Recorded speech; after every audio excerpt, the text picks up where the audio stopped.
Assalamualaikum warahmatullahi wabarakatuh. Perkenalkan, nama saya Suryani Masibuan. Di sini saya akan menjelaskan tentang dosa besar. Dosa besar dalam konteks keagamaan atau moral merujuk pada pelanggaran-pelanggaran yang dianggap sangat serius dan berat dosanya. Dosa besar terdiri dari beberapa di antaranya. Yang pertama, meminum khamar dan durhaka kepada orang tua. Di sini saya akan menjelaskan yang pertama tentang meminum khamar. Khamar merupakan bahasa Arab yang berarti tutup. Secara harfiah, khamar diartikan menghalangi dan menutupi. Sedangkan dalam bahasa yang lebih populer, khamar memiliki arti minuman keras yang memabukkan. Khamar adalah segala bentuk minuman atau hal lainnya yang dapat menghilangkan kesadaran diri. Dalam hal ini, bius juga dapat dimasukkan ke dalam khamar. Minum khamar adalah tindakan mengonsumsi minuman beralkohol yang dianggap haram dalam agama Islam. Khamar dapat merujuk pada minuman beralkohol seperti anggur, bir, atau minuman keras lainnya. Dalam Islam, meminum khamar dianggap sebagai dosa dan larangan karena dapat merusak kesehatan, menyebabkan kehilangan kendali diri, dan mengganggu kewarasan seseorang. Larangan meminum khamar ditemukan pada ayat Al-Quran di Surah Al-Baqarah ayat 219, di mana Allah menyebutkan bahwa dalam khamar terdapat dosa dan manfaat yang sedikit, tetapi dosanya lebih besar daripada manfaatnya.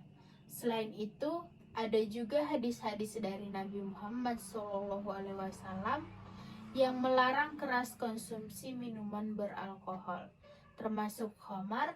Larangan ini berasal dari prinsip menjaga kesehatan, akhlak, dan ketertiban dalam masyarakat. Dampak meminum khamar. Meminum khamar atau meminum beralkohol dapat memiliki berbagai dampak negatif, baik secara fisik maupun sosial. Beberapa dampak tersebut, yang pertama, kesehatan fisik. Mengkonsumsi alkohol dapat menyebabkan kerusakan pada organ tubuh, terutama hati. Penyalahgunaan jangka panjang dapat menyebabkan cirrosis hati, gangguan pencernaan, dan masalah kesehatan lainnya. Yang kedua, gangguan mental. Alkohol dapat mempengaruhi fungsi otak dan menyebabkan gangguan mental, termasuk kecemasan, depresi, dan penggunaan kognitif. Yang ketiga, kecelakaan. Minum alkohol dapat mengurangi keterampilan motorik dan kognitif, meningkatkan risiko kecelakaan lalu lintas atau kecelakaan lainnya. Yang keempat, sosial dan ekonomi. Penyalahgunaan alkohol dapat merusak hubungan sosial, pekerjaan, dan keuangan. Ketidakmampuan untuk mengendalikan konsumsi alkohol dapat menyebabkan isolasi sosial dalam masalah ekonomi. Yang kelima, ketergantungan. Penggunaan berlebihan dapat mengarah pada ketergantungan alkohol yang sulit untuk diatasi dan memerlukan investasi medis atau konseling. Yang keenam, pelanggaran hukum. Tindakan yang dilakukan di bawah dipengaruhi oleh alkohol seringkali melibatkan pelanggaran hukum seperti mengemudi dalam keadaan mabuk atau terlibat lainnya. Cara menghindari minuman khamar. Yang pertama, pahami bahayanya. Pahami konsekuensi dan dampak negatif minuman khamar terhadap kesehatan fisik, mental, dan spiritual. Yang kedua, perkuat iman. Memperkuat iman dan keyakinan agama dapat membantu Anda menolak godaan untuk meminum khamar. Yang ketiga, hindari lingkungan berisiko. Jauhi lingkungan yang dapat memicu keinginan untuk mengonsumsi minuman beralkohol. Yang ketiga, temukan alternatif sehat. Cari alternatif minuman non-alkohol yang dapat menggantikan khamar seperti jus buah, air mineral, atau tanpa alkohol lainnya. Yang keempat, dukungan sosial. Dapatkan dukungan dari teman, keluarga, atau kelompok yang mendukung gaya hidup tanpa alkohol. Yang kelima, kenali pemicu.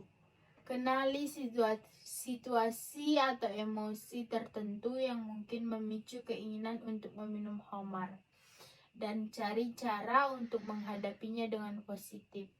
Yang keenam, fokus pada kesehatan. Jaga kesehatan tubuh Anda, pikiran Anda dengan gaya hidup sehat, termasuk olahraga, pola makan seimbang, dan istirahat yang cukup. Yang kedua, saya akan menjelaskan tentang dosa besar durhaka kepada orang tua. Durhaka kepada orang tua adalah tindakan tidak patuh, mengabaikan atau mengingkari kewajiban dan hak-hak orang tua. Ini melibatkan perilaku yang tidak menghormati seperti berbicara kasar, menolak perintah yang wajar, atau tidak memperhatikan nasihat orang tua. Durhaka kepada orang tua dianggap sebagai pelanggaran nilai-nilai budaya dan agama di banyak masyarakat. Dalil tentang durhaka kepada orang tua, kewajiban berbakti kepada orang tua terdapat dalam berbagai ayat Al-Quran dan hadis. Seperti contoh di Al-Quran surah Al-Isra ayat 23, yang mana artinya, dan Tuhanmu telah memerintahkan supaya kamu jangan menyembah selain Dia, dan hendaklah berbuat baik kepada ibu bapa.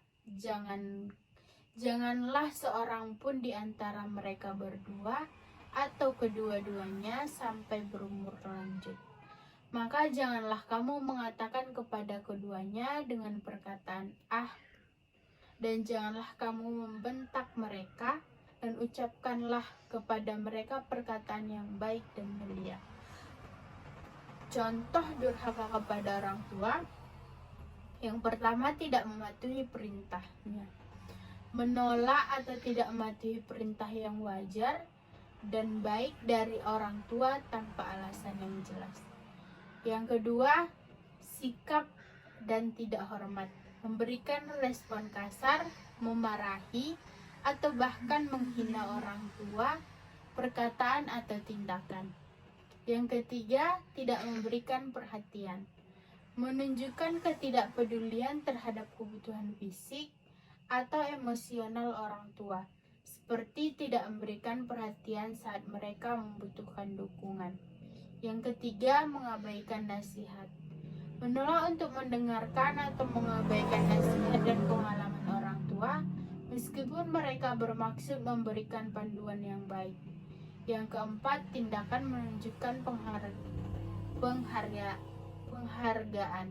Tidak mengungkapkan rasa terima kasih atau penghargaan terhadap upaya dan pengorbanan yang telah dilakukan oleh orang tua.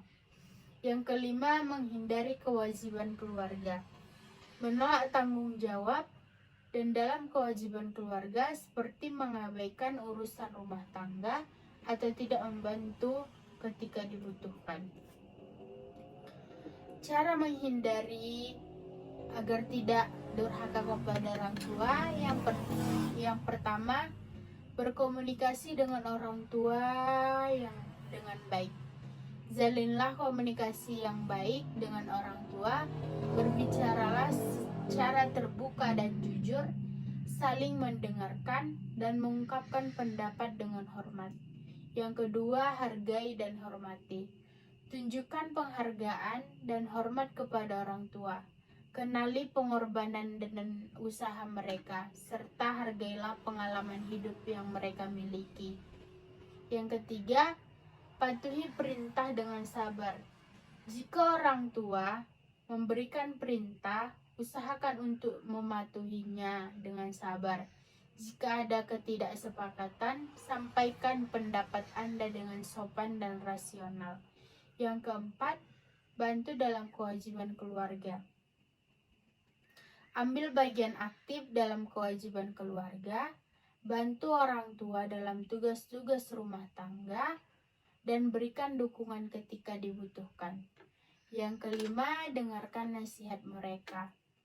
Berikan perhatian kepada nasihat dan pengalaman orang tua.